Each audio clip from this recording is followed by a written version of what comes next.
이전 동영상에서 대명사 it이 왜 지시대명사가 아니라 인칭대명사인지, 그리고 비인칭 주어 it의 의미에 대해서 자세히 설명했습니다. 주어가 없어도 문장을 만들 수 있는 한국어와 달리 영어는 주어가 딱히 필요하지 않은 상황에서도 어떻게든 주어와 동사를 이용해서 문장을 만드는 언어이고, 그러한 영어의 특징이 가장 잘 드러나는 문법적 요소가 바로 비인칭 주어 it이라고 했죠. 그러니까 영어는 주어, 목적어, 보어, 서술어 이런 문법적 요소들을 굉장히 중요하게 여기는 언어예요. 반면 한국어는 주어 수시로 생략하고 심지어 목적어도 잘 생략합니다. 그러니까 이러한 문장 구성 요소들을 그다지 중요하게 생각하지 않아요. 이번 동영상에서는 주어, 목적어, 보어의 개념이 무엇인지, 그리고 이러한 문장 구성 요소를 중요하게 여기는 영어와 그렇지 않은 한국어의 특징이 어떤 차이를 만들어내는지 한번 알아보도록 하죠. 자, 주어, 동작, 감정, 소유, 인식 등 서술어의 주체가 되는 말. 목적어, 동작, 감정, 소유, 인식 등 서술어의 대상이 되는 말. 보어, 주어 또는 목적어를 보충 설명하는 말. 주어, 목적어, 보어의 사전적 의미들이 바로 이해가 안 되시죠? 예를 들어 설명하도록 하겠습니다. 자, 이 두 문장에서 주어는 뭐죠? 둘 다 명사 제기주어입니다. 두 문장 모두 동사 became과 loved 뒤에 doctor라는 명사가 똑같이 뒤따릅니다. 동사를 제외하면 똑같은 구조의 두 개의 문장들입니다. 두 개의 doctor 중 어떤 것이 목적어이고 어떤 것이 보어일까요? 둘 다 목적어이거나 보어일 수도 있습니다. 구별하셨나요? 자, 첫 번째 문장 Jack became a doctor. 자, 잭은 의사가 되었다에서 doctor라는 명사를 통해 주어인 잭의 직업을 알 수 있습니다. 그리고 잭이 공부를 열심히 했겠구나. 머리도 똑똑하겠구나. 의사가 되었으니 돈을 잘 벌겠구나. 이런 생각을 해볼 수 있겠네요. 자, 이 문장의 명사 doctor는 주어인 잭이 어떤 사람인지를 보충 설명해 줍니다. 그래서 주격보라고 부르는 거예요. 목적어란 동작, 감정, 소유, 인식 등 서술어의 대상이 되는 말이라고 했습니다. 두 번째 문장에서 주어 잭은 사랑한다는 감정을 가지고 있어요. 그러한 감정의 대상이 되는 말을 목적어라고 합니다. 첫 번째 문장과 달리 두 번째 문장에서는 doctor라는 명사를 통해 주어 잭의 정보를 알 수 없어요. 주어인 잭은 같은 의사일 수도 있고 변호사일 수도 있고 거지일 수도 있습니다. 따라서 두 번째 문장의 doctor는 주어를 보충하는 주격보어가 될 수 없습니다. 이렇게 첫 번째 문장의 doctor는 보어, 두 번째 문장의 doctor는 목적어로 구분할 수 있습니다. 그런데 영어에서는 목적어와 보어를 좀 더 쉽게 구분할 수 있습니다. 주어인 잭과 doctor의 관계만 잘 보면 됩니다. 첫 번째 문장에서 Jack became a doctor. 잭은 의사가 되었다에서 주어인 잭과 동사 뒤의 명사 doctor의 관계는 어떻게 되나요? 서로 같은 사람입니다. 저는 이걸 이퀄 관계라고 부릅니다. 이때 doctor는 보어가 됩니다. 두 번째 문장 Jack loved the doctor. 잭은 의사를 사랑했다 해서 잭과 doctor의 관계는 어떤가요? 서로 다른 사람이죠? 그렇다면 doctor는 목적어가 됩니다. 목적어를 필요로 하지 않는 동사를 자동사, 목적어를 필요로 하는 동사를 타동사라고 하죠. 타동사의 타는 타인을 의미합니다. 주어 이외의 다른 타인, 다른 명사를 필요로 하는 동사라고 해서 타동사라고 하는 거예요. 자동사의 자는 스스로 자신을 의미합니다. 그래서 주어 이외의 다른 타인, 주어와 다른 명사를 필요로 하지 않아요. 그래서 자동사라고 하는 것입니다. 자, 주어, 목적어, 보어의 개념이 이해되시나요? 아마 이 동영상을 보시는 분들 중에 더 쉽게 보어와 목적어를 구분할 수 있다고 생각하시는 분들이 계실 거예요.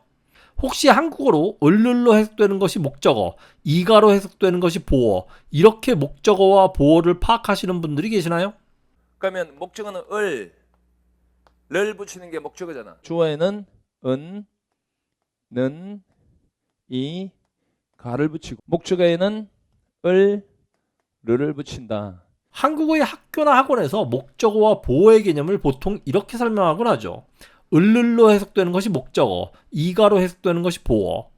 그리고 얼핏 들으면 맞는 말처럼 들립니다. 잭은 의사가 되었다에는 이가 조사가 붙고 잭은 의사를 사랑했다에는 을를 조사가 붙으니까요. 그런데 한국어의 조사는 결코 규칙적으로 작동하지 않습니다. 예를 들어 Jack needs a doctor. 잭은 의사가 필요하다. 이 문장에서 doctor는 목적어인가요? 보어인가요? 한국어로 잭은 의사가 필요하다로 해석되기 때문에 목적격 조사가 아닌 이가 조사가 붙습니다. 물론 잭은 의사를 필요로 한다라고 말할 수도 있습니다. 그렇다면 잭은 의사가 필요하다라고 할 때는 의사가 보어가 되고 잭은 의사를 필요로 한다라고 할 때는 의사가 목적어가 되는 것일까요? 그렇지 않죠? 그래서 한국어의 조사가 규칙적으로 작동하지 않는다고 말하는 것입니다.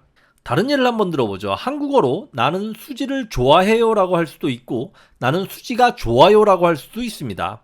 하지만 나는 수지를 사랑해요 라고 하면 맞는 문장이지만 나는 수지가 사랑해요 라고 하면 이상한 문장이 되어버립니다. 어떤 문법에 의해서 이런 차이점들이 생기는 건지 대다수의 한국인들은 모릅니다. 한국어를 외국어로 공부하는 사람들은 더더욱 이러한 한국어의 문법 규칙들이 혼란스러울 수밖에 없죠. 더 이해하기 어려운 예를 한번 들어보죠. 잭은 내가 필요할 거야. 잭은 내가 죽여버릴 거야. 이 두 문장의 구조가 완전히 똑같죠? 동사만 제외하면 조사를 비롯한 모든 구조가 똑같습니다. 잭은, 내가, 필요할 거야, 죽여버릴 거야. 완전히 똑같아요. 위 두 문장의 명사적 요소, 잭과 내가 각각 어떤 문장 구성 요소, 즉 주어, 목적어, 보어로 사용되는지 바로 구분이 되시나요? 자, 잭은 내가 필요할 거야의 주어는 잭인가요? 나인가요? 잭이죠? 잭이 나를 필요로 하는 거죠? 그럼 잭은 내가 죽여버릴 거야의 주어는 잭인가요? 잭이 나를 죽이는 건가요? 아니죠. 내가 잭을 죽이는 겁니다. 분명히 똑같은 명사와 대명사에 똑같은 조사가 붙어있는 문장인데 주어와 목적어가 정반대가 됩니다. 그래서 첫 번째 문장은 영어로 Jack will need me가 되고 두 번째 문장은 I will kill Jack이 되는 것입니다. 만약에 한국어를 공부하는 외국인 친구가 이 점에 대해서 질문한다면 여러분은 자신 있게 왜 그런지 그 이유를 설명해 줄 수 있나요? 아마 단 한 명의 한국인도 이걸 정확하게 설명할 수 없을 거예요. 한국어의 문법 구조는 워낙 불규칙하고 제멋대로라서 국어국문학자도 이 점에 대해서 자신 있게 설명하지 못합니다. 그리고 문법이 너무 복잡해서 한 번에 이해하기 쉽게 정리하는 게 불가능할 정도예요. 자, 영어에서 목적어 보어를 구분하는 것은 정말 쉬워요. 동사 뒤에 명사가 주어와 이퀄 관계인지 아닌지만 확인하면 돼요. 이게 끝입니다. 그런데 한국어는 목적어와 보어를 직관적으로 구분하는 것이 정말 어려워요. 한국어의 조사는 이러한 문장 구성 요소를 파악하는 데 도움이 되는 게 아니라 오히려 방해가 될 뿐입니다. 이렇게 주어, 목적어, 보어를 구분해서 이해하는 훈련을 해본 적이 없기 때문에 목적어, 보어는 고사하고 주어와 목적어를 구분하는 것도 힘들어합니다. 제가 예전에 한 남자가 있어 널 너무 사랑한 이 문장을 영작할 때 주격 관계대명사를 써야 할지 목적격 관계대명사를 써야 할지 한국인들은 잘 구분하지 못한다고 했죠? 한 남자는 널 너무 사랑하네 주어인가요? 목적어인가요? 이게 바로 생각나지 않는다면 여러분도 주어와 목적어를 잘 구분하지 못하는 거예요. 이걸 빠르게 구분할 줄 알아야 주격 관계대명사를 쓸지 목적격 관계대명사를 쓸지 구분할 수 있는 거예요. 한국어의 문법 구조가 너무 복잡하고 어렵기 때문에 우리가 영어를 공부할 때도 주어, 목적어, 보어 등을 잘 구분하지 못하고 헤매는 거예요. 그렇다면 우리 한국인들은 이렇게 어려운 한국어를 어떻게 배웠느냐? 아주 어렸을 때부터 경험, 눈치, 느낌, 감으로 배운 거예요. 한국 사람들은 그래서 눈치가 빨라야 돼요. 왜냐면은 주어가 항상 빠지니까 그것 때문에 누가 눈치 누구 빠르게 얘기를 하는 건지 예. 다 알아차려야 되는 거예요. 예, 그래서 예. 막 말하는데 눈치가 안 빠르면은 눈치 몰라. 없는 사람은 누가 뭘 하는 건지 알 수가 없어요. 한국 네. 사람은 눈치가 상당히 빠르죠. 맞아요. 빨라야 돼. 빠를 수밖에 없어요. 왜냐면은 주어가 빠지잖아요. 이 우물밖에 개구리 채널에서 설명하는 내용은 한국어는 주어가 자주 생략되기 때문에 눈치로 주어의 생략을 파악해야 한다는 내용이에요. 그러니까 정확히 지금 제가 설명하고 있는 주어, 목적어, 보어에 대한 내용은 아니지만 한국어를 공부하기 위해서는 경험, 눈치, 감으로 배워야 한다는 점을 설명하고 있습니다. 그런데 모국어를 공부할 때 체계적인 문법 수업이 아니라 경험, 눈치, 감으로 공부하다 보니까 외국어를 공부할 때도 주어, 목적어, 보어를 파악해서 체계적으로 해석하려 하지 않고 대충 단어꿰 맞추기식으로 해석하는 경향이 강해요. 그러다 보니까 엉뚱하고 터무니없는 해석들이 나오곤 하죠. 자, 다음 동영상에서 이렇게 단어꽤 맞추기식 해석이 어떤 문제점을 만드는지에 대해서 여러 가지 예들을 통해 알아보도록 하겠습니다. 그리고 마지막으로 한 가지 더 말씀드리자면 을을로 해석되는 것이 목적어, 이가로 해석되는 것이 보어. 제가 영어를 처음 가르치기 시작할 때부터 주어, 목적어, 보어 개념을 이렇게 가르치면 안 되고 이렇게 알고 있으면 안 된다고 했는데 지금도 이렇게 많이 가르치고 있는 것 같더라고요. 목적어가 한국어로 을을로 해석된다는 것은 한국어에만 나타나는 신뢰할 수 없는 현상이에요.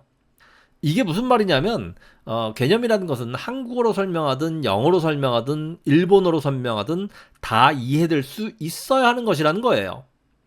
일본인한테 목적어란 한국어로 을을로 해석되는 것이다 라고 설명하면 알아들을 수 있나요? 이건 목적어의 개념이 아니죠. 한국어의 목적어에만 나타나는 대단히 신뢰할 수 없는 현상이죠. 물론 초등학생들이나 중학교 저학년들에게 목적어는 행위, 감정, 소유, 인식 등의 대상이 되는 말이다라는 설명이 어려울 수는 있어요. 그래서 선생님들이 학교나 학원에서 목적어의 개념을 이렇게 설명하시는 것을 이해는 할 수 있어요. 하지만 중학교 고학년이나 고등학생 때 이러한 기초적인 영법을 다시 제대로 공부하는 과정이 반드시 필요하다고 생각합니다. 좋아요, 구독, 알림 설정 잊지 마시고요. 지금까지 저스트 잉글리시였습니다. 시청해주셔서 감사합니다.